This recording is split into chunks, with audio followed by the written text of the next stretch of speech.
مدثر یہ بتائیے کہ جو جلسے ہوئے بلاول بھٹو کے، ایک مقصد ان جلسوں کا یہ بھی ہے کہ پارٹی کو موبلائز کیا جا سکے آنے والے بلدیاتی انتخابات اور پھر جنرل انتخابات کے لیے.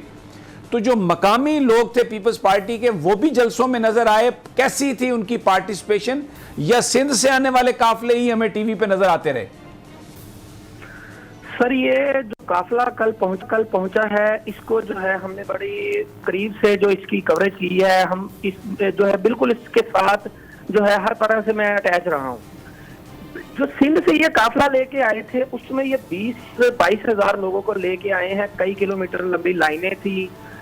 اچھا، جو رات انہوں نے یہاں پہ رحیم یار خان چوک بہادرپور کے مقام پہ آ کے جلسہ کیا، اس جلسے میں بھی پولیس کی مختلف قسم کی رکاوٹیں ڈالی گئی ہیں. اس کے باوجود 10-12 ہزار لوگ رات سے جو لوکل تھے، رحیم یار خان کے تھے، باہر کے نہیں تھے.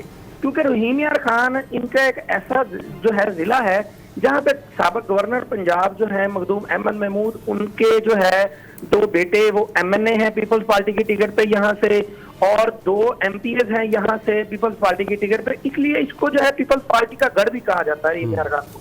اور آج صبح جب یہ یہاں سے روانہ ہوئے ہیں تو تقریباً 8 سے 10 ہزار جو لوکل لوگ ہیں رحیم یار خان کے، ان کو مخدوم احمد محمود اور جو سابق ٹکٹ ہولڈر ہیں یہاں کے NA 179 کے میاں عمر شہباز، یہ آج وہ جو ہے اپنے ساتھ رحیم یار خان سے لے کر بھی روانہ ہوئے. تو اس میں یہ سر جو ہے کہ یہ کلیئر ایک جو ہم نے قریب سے دیکھا ہے، اور ہم جس کا انالیسس کر سکتے ہیں کہ صرف سندھ سے لوگ یہ نہیں لے. اچھا نہیں مدثر، آپ کی بات مدثر بالکل آپ کی بات سمجھ آ گئی کہ پیپلز پارٹی کے لوگ بھی تھے. میرا اگلا سوال یہ ہے کہ 2 MNAs اور 2 MPs کی سیٹس ہیں، تو یہ تو لاکھوں میں ووٹرز چلے جاتے ہیں.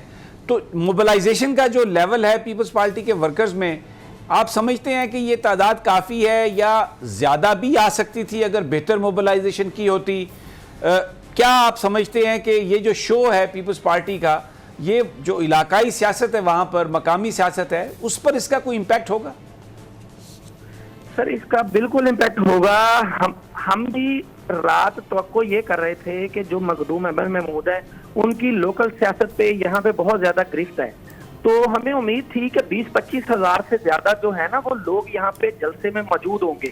لیکن مختلف طریقے سے جو ہے سر ان کو جو ہے نا جلسہ گاہ سے دور رکھا گیا، رکاوٹیں پیدا کی گئی، اور اس کو مینج نہیں صحیح طریقے سے کیا گیا رحیم یار خان میں. کیونکہ ہم مخدوم احمد محمود کو بھی کافی عرصے سے دیکھ رہے ہیں، ان کو جو ہے ہم کور کرتے ہیں، ہم لوکلائز لوگ ہیں، ان کو سمجھتے ہیں.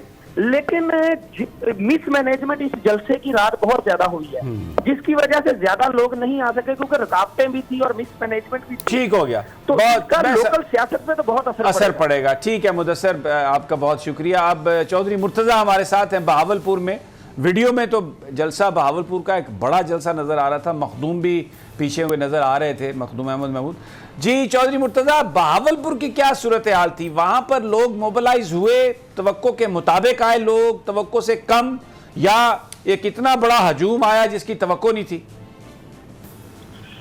جی بالکل، توقع تو بالکل نہیں کر رہے تھے، ہجوم بڑا ہی ہونا چاہیے تھا، لیکن توقع کے برعکس جو ہے لوگ بہت کم تھے. تقریباً کوئی 6000 کے قریب جو ہیں وہ لوگ تھے کل ملا کے، جو ان کے ساتھ رحیم یار خان سے چل کے بہاولپور تک آئے ہیں، اور بہاولپور کی جو لوکل قیادت ہے اسے ملا کر بھی، کیونکہ احمد پور اور جو اچ شریف ہے اسے پیپلز پارٹی کا کر، لیکن توقع نہیں تھی ہمیں کہ اتنے کم لوگ یہاں آئیں گے جلسے میں.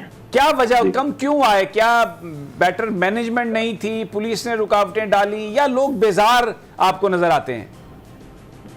لوگ ہی نہیں اتنے نکل سکے نا. یہاں سے بہاولپور سے جو قافلے گئے ہیں ان میں بھی ایسے تھا تقریباً کوئی 3 گاڑیاں، 4 گاڑیاں یا 5 گاڑیاں، اس سے زیادہ لوگ نہیں تھے. حالانکہ پہلے یہاں بہاولپور کو پیپلز پارٹی جالوں کا گھر تھا، لیکن اس دفعہ مایوس کن صورتحال تھی ان کی، کیونکہ جلسہ گاہ میں بھی تقریباً 6000 کے قریب لوگ تھے. اس سے زیادہ لوگ ہونے چاہیے تھے. اچھا یہ بتائیے مرتضیٰ کہ کیونکہ یہ جو مارچ ہے یہ وزیر اعظم کی پالیسیز کے خلاف ہے، دعویٰ یہ اپوزیشن کا حکومت ناکام ہو گئی، اور مہنگائی کی بات ہو رہی تھی، یقیناً مہنگائی تھی بھی. یہ جو وزیر اعظم صاحب نے اعلان کیا پیٹرول کی قیمتیں کم کرنے کا، بجلی ڈیزل کی، کیا اس کا ہم سمجھ سکتے ہیں کہ کچھ امپیکٹ ہوا اور لوگ کم نکلے؟ کہا بھی جا سکتا ہے لیکن نہیں بھی کہا جا سکتا، کیونکہ مینجمنٹ جو ہے وہ اتنی اچھی نہیں تھی یہاں پیپلز پارٹی کی. اگر یہ مینج ہی اچھے طریقے سے کر لیتے تو پورا ڈویژن ہے اچھی، یہاں پر پیپلز پارٹی کی ریپیوٹ ہے، تو اچھے زیادہ لوگ آ سکتے تھے لیکن پراپر مینج نہیں کیا گیا. بہت بہت شکریہ مرتضیٰ، آپ کا بہت شکریہ. اپنا خیال رکھیے، اور انشاءاللہ جیسے جیسے یہ کارواں آگے بڑھے گا بلاول بھٹو کا، ہم جو نمائندے ہیں، لوکل نمائندے جو وہاں پہ رہنے والے لوگ ہیں، ان سے تجزیہ حاصل کرتے رہیں گے اور جاننے کی کوشش کریں گے کہ وہاں پر اگلے شہروں میں کیا سچویشن تھی. جناب صدیق ساجد صاحب، سنا آپ نے، نمائندوں کی بھی بات سنی، اور اب آپ بیان فرمائیے کہ اب عدم اعتماد کس دن پیش ہوگی؟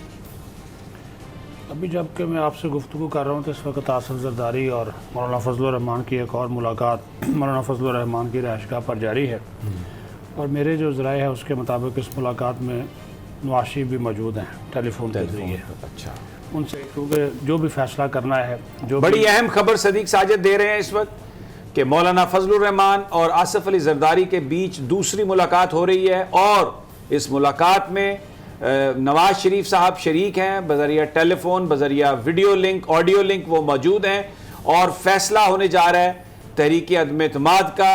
حکومت کے خلاف اپوزیشن کی جو ساری جو پلاننگ ہے وہ اب فائنل اس کو شیپ دی جا رہی ہے، اور یہ خبر دے رہے ہیں جناب صدیق ساجد. جی، اس میں دوسرا سمیع صاحب یہ بھی ہے کہ جو بھی انہوں نے اسٹریٹجی اس مرتبہ اپوزیشن نے آخر پہ اس کو یہ چاک آؤٹ کرنا چاہ رہے ہیں، اس کا ان تینوں کو ہی پتہ ہے. یہ بھی میں آپ کو بتا دوں، کوئی چوتھا بندہ نہیں ہے، جیسے ایون کہ شہباز شریف کو بھی یہ خود کوئی چیز بتانا چاہے تو بتاتے ہیں. رات بھی کچھ رپورٹرز جس میں میں بھی شامل تھا، مولانا فضل الرحمان سے ہم لوگ ملے تھے، ہم نے ان کو کریدنے کی بڑی کوشش کی. ظاہر ہے ہم تو کچھ چیزوں کو ایک تو باڈی لینگویج سے پتہ چل جاتا ہے، کچھ ان کی مسکراہٹیں تھیں، کچھ اسٹیبلشمنٹ سے متعلق سوال تھے، اور وہ اب کافی خوش تھے کیونکہ جو نکے کا ابا ہے وہ اب اس میں کوئی عمل دخل ان کے بقول وہ نہیں ہے. اور آج اس میں ایک ڈیولپمنٹ پھر یہ ہوئی کہ انہوں نے دو اقدامات اٹھائے ہیں کیونکہ آج صبح میں پارلیمنٹ گیا تھا. ایک تو پی ایس سی کی میٹنگ تھی اس کے لیے، دوسرا وہاں پہ جو اپوزیشن لیڈر کا چیمبر ہے اس کو الرٹ رکھا گیا. بلاول بھٹو کے چاچا کا جو چیمبر ہے، حالانکہ انسانی حقوق کمیٹی کے چیئرمین ہے، لیکن ان کو ایک چیمبر دیا گیا اسپیکر کی جانب سے. وہاں پہ بھی ہمیں کچھ ایکٹیویٹیز نظر آئیں. پھر یہ انفارمیشن ہمیں ملی اور اس کی تصدیق اپوزیشن لیڈر کے چیمبر نے کی کہ انہوں نے تقریباً کوئی 100 سے زیادہ لوگوں کے سائن کرا لیے ہیں ریکوزیشن کے اوپر قومی اسمبلی کا اجلاس بلانے کے لیے. ایک تو یہ کیا. دوسرا انہوں نے 3 مختلف جو عدم اعتماد کی تحریک ہیں، اسپیکر اسد کیسر، ڈپٹی اسپیکر قاسم سوری اور وزیر اعظم عمران خان، ان کے حوالے سے ان کے مسودے جو ہیں وہ انہوں نے تیار کیے ہیں. اب فیصلہ بھی نہیں ہوا کہ ان تینوں میں سے سب سے پہلے یہ کس کے خلاف جو ہے وہ جائیں گے. پیپلز پارٹی کی رائے اس کے اوپر یہ ہے کہ جو، اور اس میں مولانا فضل الرحمان کی بھی رائے شامل ہے، یہ رات ان کی باتوں سے پتہ چل گیا، وہ چاہ رہے ہیں پہلے اسپیکر کو ہٹایا جائے تاکہ اسپیکر جو ہے وہ چیئرمین سینٹ کی طرح جو ہے وہ کوئی گڑبڑ نہ کر سکے. حالانکہ اگر اسپیکر کو ہٹائیں گے تو اس میں تو وہ سیکرٹ بیلٹ ہے. دوسرا جو نون لیگ ہے ان کی ایک رائے تھی کہ نہیں، پہلے سیدھا ہی جو ہے وہ وزیر اعظم کے اوپر جو ہے وہ کیا جائے. تیسری بات یہ ہوئی کہ اب یہ جو آپ بات کریں کب کریں گے. 48 گھنٹے کا ٹائم آپ کے سامنے فضل الرحمان نے دیا تھا، 24 گھنٹے گزر گئے ہیں، اب 24 رہ گئے ہیں. اب کل کا دن جو ہے وہ ہمیں بھی یہی کہا گیا کہ کل جو ہے وہ ریکوزیشن جو ہے وہ جمع ہو جائے گی، جس کے جو ہے وہ 14 دن کے اندر اجلاس بلانے کے پابند ہوں گے. اب اجلاس وہ کہاں بلائیں گے؟ قومی اسمبلی کا سارا حال اکھاڑا ہوا ہے، وہ بھی میں مناظر دیکھ کر آیا ہوں، لابیز، منسٹر کے چیمبرز، ایون کہ ایچ اینڈ ایوری تھنگ، وہ پھر یا تو سینٹ کے حال میں ہوگا، کنونشن سینٹر میں ہو یا کسی اور جگہ پہ ہو، وہ تو پھر اسپیکر کو اجلاس جو ہے وہ بلانا. مجھے یہاں پر صدیق ساجد آپ کو روکوں گا. بڑی امپورٹنٹ بات ہے کہ اگر اجلاس بلایا بھی جاتا ہے تو کہاں بلایا جائے گا، کیونکہ وہاں پر تو اس کی امپرومنٹ کے لیے فرش بھی اکھاڑے جا چکے ہیں، گیلریز بھی اکھڑی ہوئی ہیں قومی اسمبلی کے ہال کی. تو کیا یہ سینٹ میں ہوگا جیسے صدیق ساجد کہہ رہے ہیں، کنونشن ہال میں ہوگا، کیا اس کی صورت بنے گی، یہ بھی چیزیں دیکھنے والی ہیں. سبسکرائب کریں اور بیل دبائیں تاکہ کوئی خبر رہ نہ جائے.